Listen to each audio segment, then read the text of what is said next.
We're back with part 2 of chapter 3, your alloy brain. And I do have with me my raw honey, which we just bought this 4 days ago and it's already almost gone. Me and my wife love honey and we're pretty much drink about 1/4 cup a day, and I'm literally not kidding.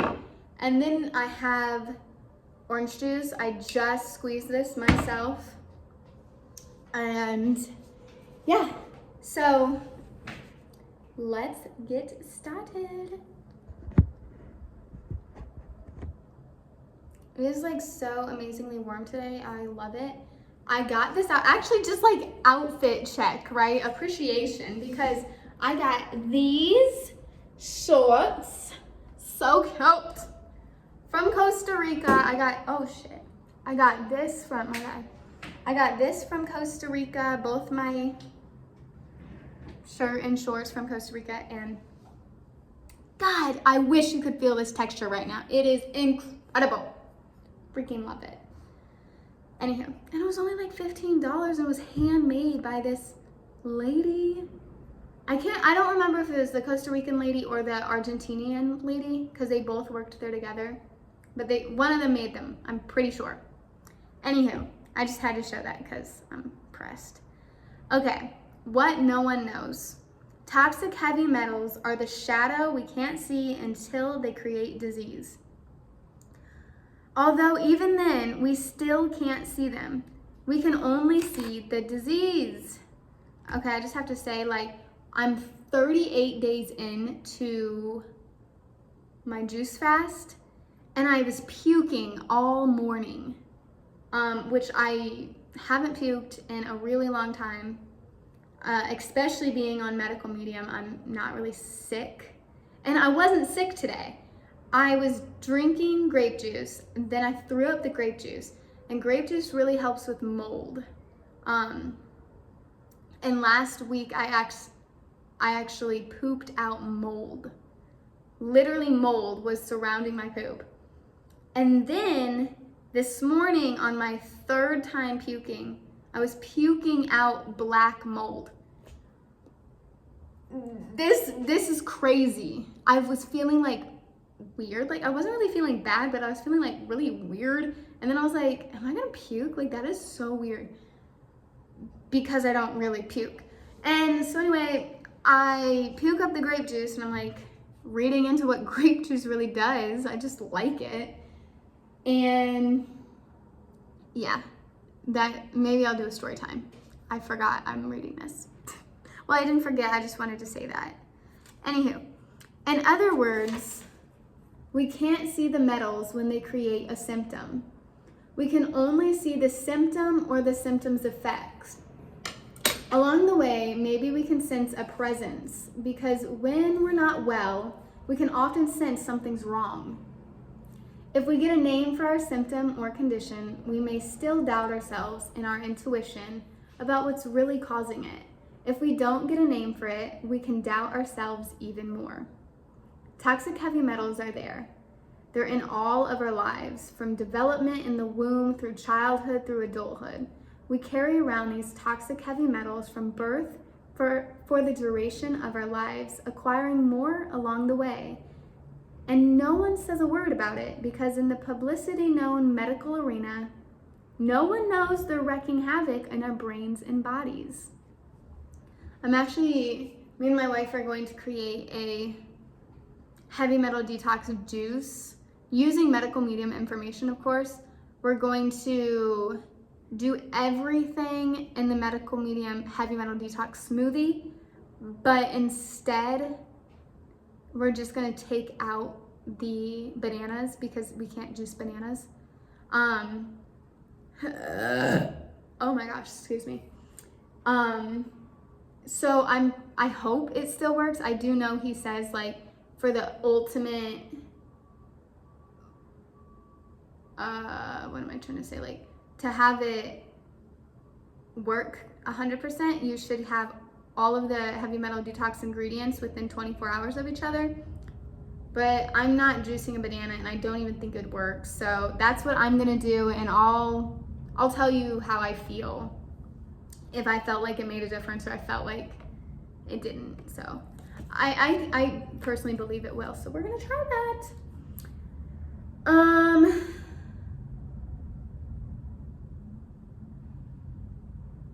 Not that the medical industry is entirely unaware that toxic heavy metals are indeed toxic.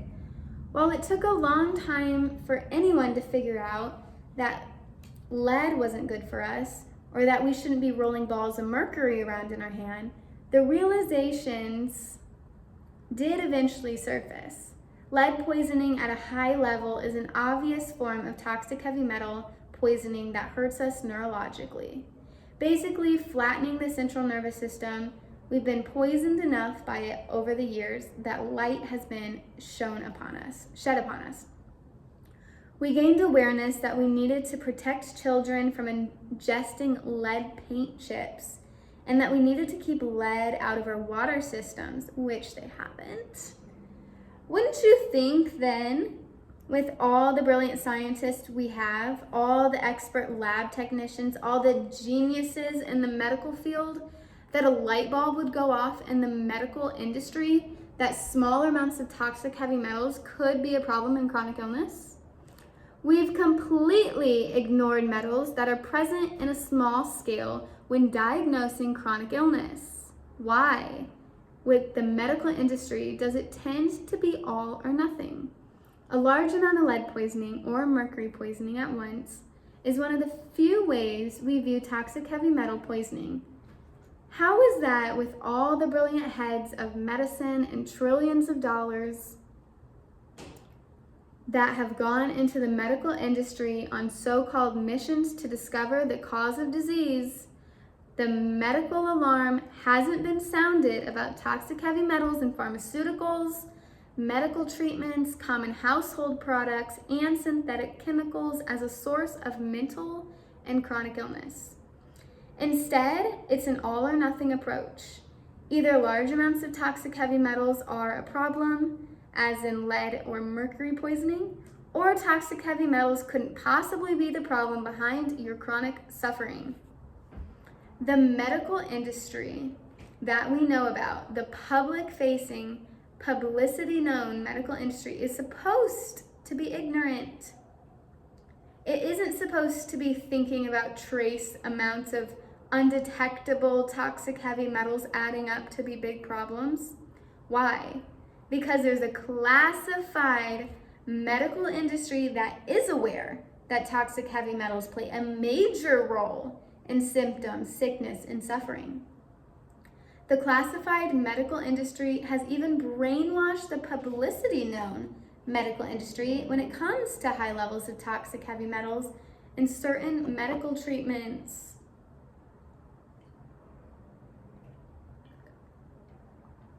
That is to say, the publicly known medical industry is aware of the exceedingly high levels of mercury and aluminum in medical treatments given to babies, children, and adults, including pregnant women. Do you hear that? They are aware. They are aware of it. Yet, they've been able to pretend this is fine, turning a blind eye to the high levels of mercury and aluminum in certain pharmaceuticals while serving these treatments to the public. That's in part because the publicity-known medical industry has been kept from knowing just how extreme the levels of toxic heavy metals in these treatments are. These medical treatments are protected by covenant, an arrangement to protect the classified medical industry that produces certain pharmaceuticals and hands them to the publicity-known medical industry, making sure they stay hush-hush as to how much mercury and aluminum they're using. This arrangement is the point of connection between the classified medical industry and the publicly known medical industry. A thread between the two that allows the classified and publicly known sectors to work with each other in a covert way. Bro. Otherwise, the classified medical industry and the I keep wanting to say publicity. Publicly known industry is kept for realizing and accepting. The publicly known medical industry has to do the binding of classified medical industry in certain areas without even knowing it. Doctors in the publicly known medical industry can go for an entire career without even being aware there's a classified medical industry stringing them along and influencing their every move. It serves the classified medical industry's purposes for the publicly known medical industry, not to make the connection that 1 + 1 = 2. That's because lead, a toxic heavy metal entering the human body in high amounts, causes neurological symptoms. That means we need to look at other toxic heavy metals at all levels and the range of neurological symptoms that they cause too, from anxiety to brain fog to Parkinson's to ALS to depression to ADHD to autism to bipolar disorder to neurological Lyme disease to memory loss to Alzheimer's and dementia, all by toxic heavy metals. If publicly known medicine were to take on this in-depth research and not get shut down by the classified medical industry in the process, they'd find that deposits of toxic heavy metals in brain tissue, even in the most minute form, can create an instant dampering field for electrical activity. It's equivalent to what electrical technicians call electrical draw, meaning that power is being drawn away. If this were the tech world, a troubleshooter would be assigned to solve the mystery. With toxic heavy metals in the brain, there is no troubleshooter in the publicly known medical field who would know 1, which metals are lowering activity, 2, where they're residing in the brain, and 3, how to resolve the dampening of electricity inside the brain, or 4, that there's even a problem to begin with. If they took toxic heavy metals more seriously, publicly known medical research and science would at least begin the process of building medical tools to detect toxic heavy metals inside the brain. They would invent an advanced scanning device that searched for weakening of the electrical field inside our brain and smaller blockages caused by toxic heavy metals that could be hindering electrical activity in the brain. They would devise medical tools to identify which varieties of toxic heavy metals are present and how much. Instead, toxic heavy metals draw power away from the electrical impulses that run through our brains with every thought and action, and nobody knows about it. Both conventional and alternative publicly known medicine are completely unaware of this. From everything you hear out there about the brain, how much does it seem like medicine knows about it at this point? 50%? 75? 90?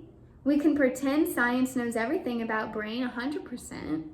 If we do, we're grossly mistaken. The truth is that at this moment in history, science grasps only a tiny fraction of what there is to know about the brain. Only 0.00001%. That's how vast this organ is and how much it still has to reveal. The role that toxic heavy metals play exemplifies a vital piece that's missing from today's conception of the brain. A piece of that remaining 99.99999% that's not known about the brain. That there still is to learn about it, identifying glands in different regions of the brain, estimating how many neurons are in the brain, and charting nerves as they leave the brainstem, and not the same as knowing everything about the brain. It's only scratching the surface.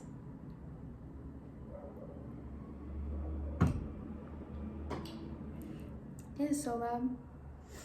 The brain is a miraculous organ that can alter electricity during conflict. When we're up against some kind of stress in life, the brain has the ability to change an electrical pattern to sustain or even protect us. And as amazing as this is, the brain is also limited by what's in its way.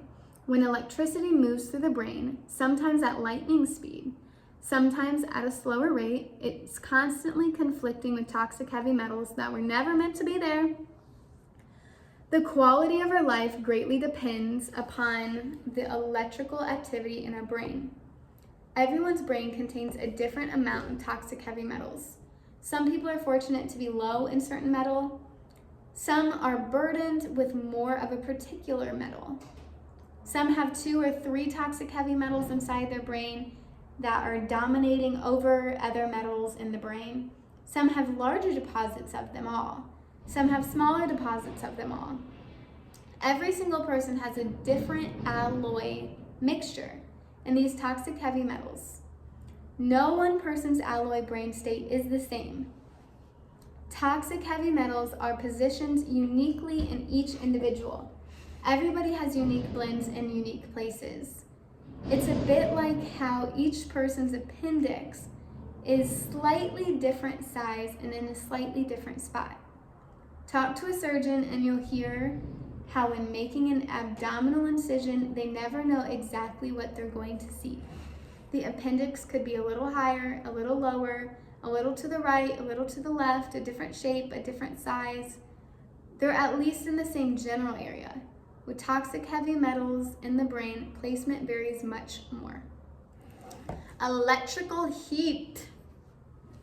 I'm trying to figure out, I don't want to keep looking down. I don't want to create, neck pain. I already kind of have a bit of neck pain. So I don't want to look down too much. Hopefully you can hear me. Electrical heat. Our brains have the ability to generate a tremendous amount of heat. This is not to be confused with the heat index of hot coals in a fire or with a hot stove or oven. It's not like your brain is physically heating up like a 400-degree oven. This kind of heat the brain generates is on a different scale. Advanced technology has not yet been invented to determine the heat scale that the electrical field, what's he doing? Of the brain creates. This is heat generated by the electrical patterns of the brain inside the human body, not outside the human body. The electrical field in our brain is extremely small and thin. You have to see it on a miniature scale. This is like a flash heat, a quick heat, a heat that happens fast and dies down fast, making it much harder to detect. It's a heat that isn't supposed to be sustained the way coals in a fire stay hot. This is different. Instead, brain heat is supposed to occur as flash sparks. When the electrical pattern of the brain creates heat, it's an intense heat. The reason it almost instantly cools down and disappears when everything is as it should be is that there are 3 physical safeguards inside our brain. 1, safe space between our skull and brain helps cool the brain. 2, cerebral spinal fluid contains water and magnesium, which acts as a coolant. And 3, glucose in the brain also acts as a coolant. When everything is in good working order and we're giving our brain the supplies it needs, this allows the electrical field in our brain to spark up constantly and cool down just as quickly as it ignites and travels. At the same time, there's a 4th automatic safeguard in how your brain operates. Your brain is constantly shifting gears.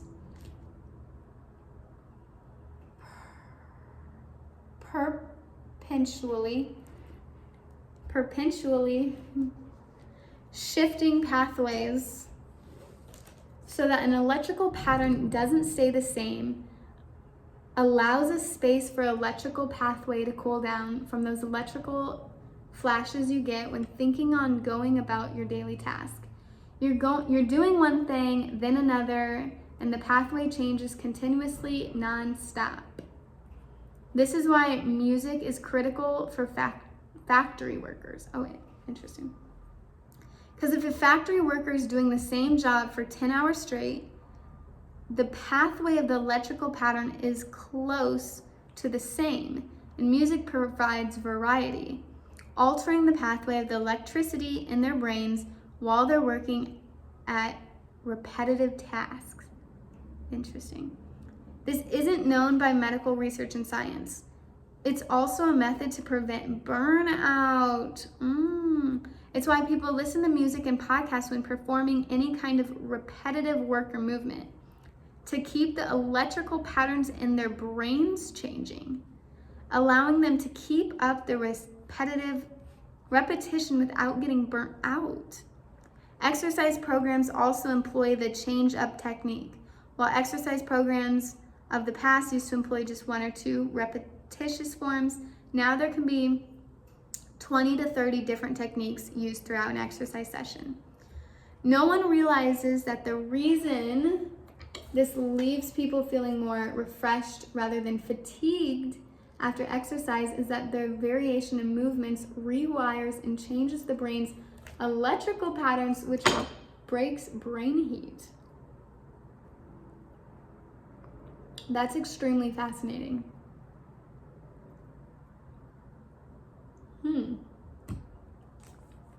Sometimes an experience is overpowering enough that our brain can't shift gears so easily, and the brain heat sustains.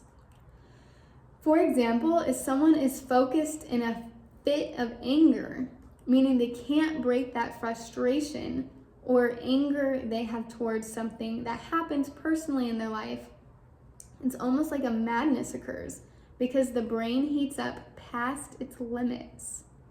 The flash sparks become so chronic that the electrical pattern stays lit in the same areas.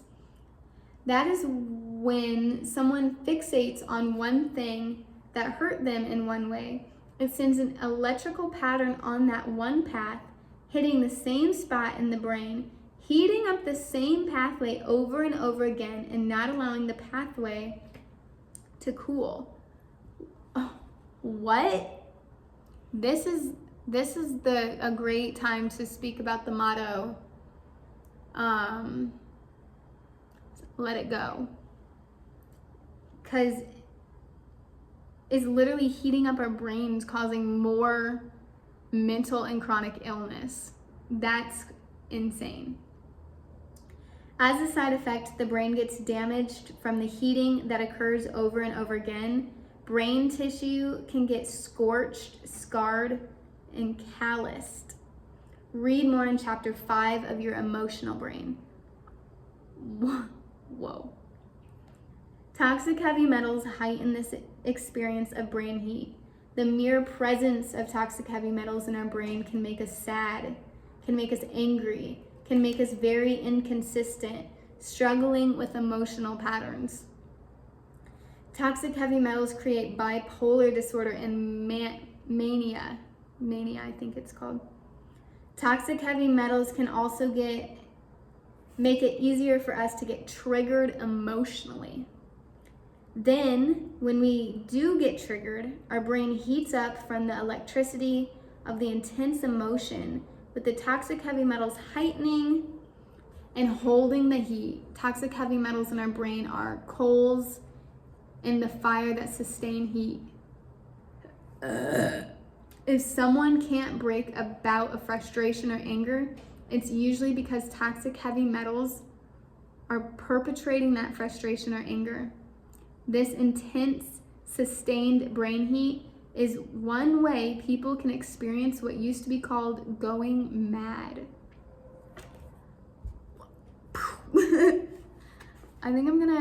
This is quite long. I think I'm gonna read one more. It's a long little section though, but I'm invested right now. Melting down. When our brains get hot and there's metal involved, the toxic heavy metal particles break down. The metals melt. Toxic heavy metals in the brain get wear and tear when electrical currents are entering them. They start to change, their shapes change. Corrosion can occur. The smaller the particles, the more easily they melt under the heat of the brain. When toxic heavy metals that reside in the brain melt, they transform into a liquid gas chemical composition. That is, the metals change from a solid to a liquid gas and can spread and cover more ground inside the brain more easily. This means that as toxic heavy metals in the brain heat up and melt, they move and they can slowly travel to adjacent brain tissue over the years. Melting toxic heavy metals in the brain are one reason why so many conditions and symptoms, Alzheimer's, for example, worsen with time. The gas alone can worsen any mental, physical, or emotional condition. Another reason brain conditions worsen with time is that more toxic heavy metals continue to collect in certain areas of the brain. The brain's electromagnetic field draws metals in, creating an accumulation effect that makes large deposits of toxic heavy metals keep growing. The larger the deposits, the greater its electromagnetic pull, meaning that it will keep attracting toxic heavy metals into it, making the deposits larger and larger over time. While the brain's electromagnetic field is drawing toxic heavy metals into other areas of the brain too, the metals tend to accumulate where the field is stronger due to these nuggets of toxic heavy metals. When it comes to mercury deposits, they're not just formed through electromagnetic pull. Mercury doesn't need this electromagnetic field to accumulate in the brain. Mercury finds mercury on its own. With mercury deposits forming in the brain, both from electromagnetism and from mercury's tendency to find mercury, mercury deposits are that much more of a hindrance. If we're experiencing a lot of friction and stress in our lives, electricity travels through our brain at a higher intensity and velocity because adrenaline both increases heart rate and enters the brain, raising the brain's heat levels. Again, the more toxic heavy metals in the brain, the hotter it runs. And again, metals retain the heat. It can become a vicious cycle. For instance, someone who's perpetually angry about anything and everything, or who has frequent spells of anger, may have higher levels of toxic heavy metals in the brain in the first place that are aggravating that anger. As heat is generated for any reason, the metals change shape and form. Those anger spells will then generate more heat as anger raises the electrical field, creating an electrical storm, which in turn, okay, I'm getting a call. I was hoping it wasn't gonna cancel. Which in turn melts more metal so that it spreads and has the potential to interfere with even more electrical signals in the brain. Those melting toxic heavy metals spreading their liquid gas can hinder bodily functions and communication. This is hitting hard because I have definitely chronic anger, and it's gotten significantly better since starting medical medium 3 years ago. My anger was through the roof, and I didn't even know why I was angry. I was just angry.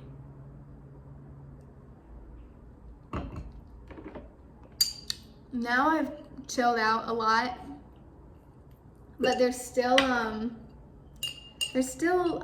times where I'm just like, God, I'm just so angry. I'm just like, I struggle to find the joy sometimes. Luckily, it's quite rare now, especially on this juice fast. It's definitely been some of my favorite months. Well, it's been 1 month, probably one of my favorite months of my life.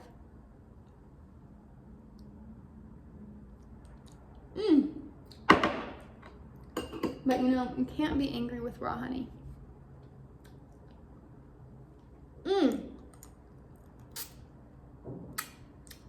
You really can't. God damn, that's so good. People know stress and anger as bad for our brain and body and health. Those in the health world don't know why. They don't know what systemically is at the root of it. They don't know about this process occurring inside the brain. The health world has no idea how anger affects the brain in this way. They don't know why, even with the best neuroscience techniques, meditations, and thought pattern construction, mastering the mind is a struggle for so many. Why strategies for managing stress and anger patterns can fail, and why people fall back to old patterns. This is why people struggle because of the toxic heavy metals underneath it all, which I can actually say, doing the heavy metal detox smoothie significantly helped my anger. Significantly, night and day. Trying to hack or rewire our minds leads us back to the same old pattern if toxic heavy metals are not being addressed at the same time. All of this may be difficult to envision, given that your brain can't be filled with shiny clumps of metal. You're right, it doesn't look like that. Keep in mind that toxic heavy metals in the brain are beyond microscopic. They could be in nanoparticle form or even smaller, all the way down to femtoparticles and yoctoparticles. It's these smaller particles that enter into and fill brain cells and can eventually kill them. Large nano-sized particles of toxic heavy metals sit between brain cells. I don't know why I'm so gassy, I guess. And not always enter brain cells. And this type of between cell position, they can be just as destructive, interfering with communication from one brain cell to another. Whether in or between brain cells, toxic heavy metals are especially problematic when these tiny particles melt, corrode, leach, and outgas. As we picture heat and metal in the brain, we need to remember we're not picturing our brain as a blacksmith shop. These aren't large pieces of metal being forged with 2,000 degree heat. We're talking about a metal particle scale that's nano-sized and under. And we're talking about a lot of these particles. It doesn't take many years to accumulate trillions of toxic heavy metal particles inside the brain. And even then, you wouldn't be able to see them all. We're also talking about an entirely different heat scale. And then there's an acid involved on top of it all. As you'll read in chapter 9, your acid brain. An acid brain changes the heat scale. Acidic blood doesn't allow toxins to leave the body easily, and this raises the brain's temperature. Even if we can't see the toxic... I totally just got cut off because I didn't have enough iPhone storage, so we're back next day after I deleted videos. Even if we can't see the toxic heavy metal particles inside our brain, the damage they do can be seen over time in the form of frustrating or devastating symptoms, and sometimes the toxic heavy metals effects can even be seen in medical imaging, although they won't be recognized as such.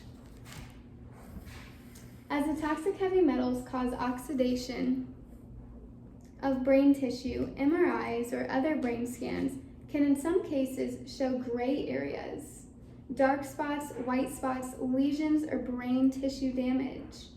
And medical professionals don't know they're looking at toxic heavy metal problems. Analyzing these scans, medical professionals don't know what they're seeing. The toxic heavy metal invasion of brain cells and brain tissue remains extremely elusive. You could be suffering from a brain disease and donate your brain to science. Scientists could cut it open after you pass away, and they still wouldn't see the toxic heavy metals. They're not testing tissue to specifically check for metals. They're not on autopsy agendas. They don't look for toxic heavy metals on a septillionth yoctoparticle scale. And only in extreme cases do toxic heavy metals deposits build up in the brain to the point that they would be visible to examiners. It would just be another brain donated to the publicly known medical industry, which isn't even informed that these toxic brain betrayers threats exist. They would essentially be cutting your brain open and throwing it away. Meanwhile, the classified medical industry knows toxic heavy metals are in our brain. It's part of the classified medical industry's purpose. The more metal in our brain, the more mind control over society, and the more money to be made from brain disease. Let's get back to the electricity in our brains. As it runs on neurotransmitter chemicals through, across, and around neuron deposits of toxic metals. That's one issue. Here's another. Neurotransmitter chemicals are critical for our existence. They help sustain the brain, and they need to be pure and clean. As toxic heavy metals melt and outgas over the years, the residue of that metal can mix with the clean neurotransmitter chemicals, causing the neurotransmitters to become dirty like muddy water. As electricity runs through, across, and around neurons using those mudded neurotransmitter chemicals as fuel, the electricity can behave in a few different ways, depending on which toxic heavy metals are saturated into the neurotransmitter chemical. Whenever the neurotransmitters get saturated with any toxic heavy metal, brain electricity runs hotter. If it's mercury saturating a neurotransmitter chemical, the electrical impulse will be more reckless and dangerous, in part because mercury is a shape-shifting metal that doesn't need intense heat or manipulation to further break down and liquefy. This effect of brain electricity on mercury can create a host of different behaviors in someone, whether a child or adult. On the other hand, if the toxic heavy metals that's saturating the neurotransmitter chemical is aluminum, then as the electrical impulse runs across the neuron, it will be less reckless. It takes more heat to melt aluminum and longer to melt aluminum than some other metals. The brain's electricity can still melt the aluminum, although aluminum isn't shape-shifting like mercury. Because it takes longer to melt aluminum during that melting process, the electrical impulse will lose strength and weaken as the aluminum particles absorb the electrical impulses almost like a sponge. That weakening of the impulse creates its own set of symptoms, which we'll explore more in the symptoms and conditions descriptions in part 5 and 6 of this book. All right, and that's just that little piece. I was just gonna finish that section. Come back for part 2 of your allo brain.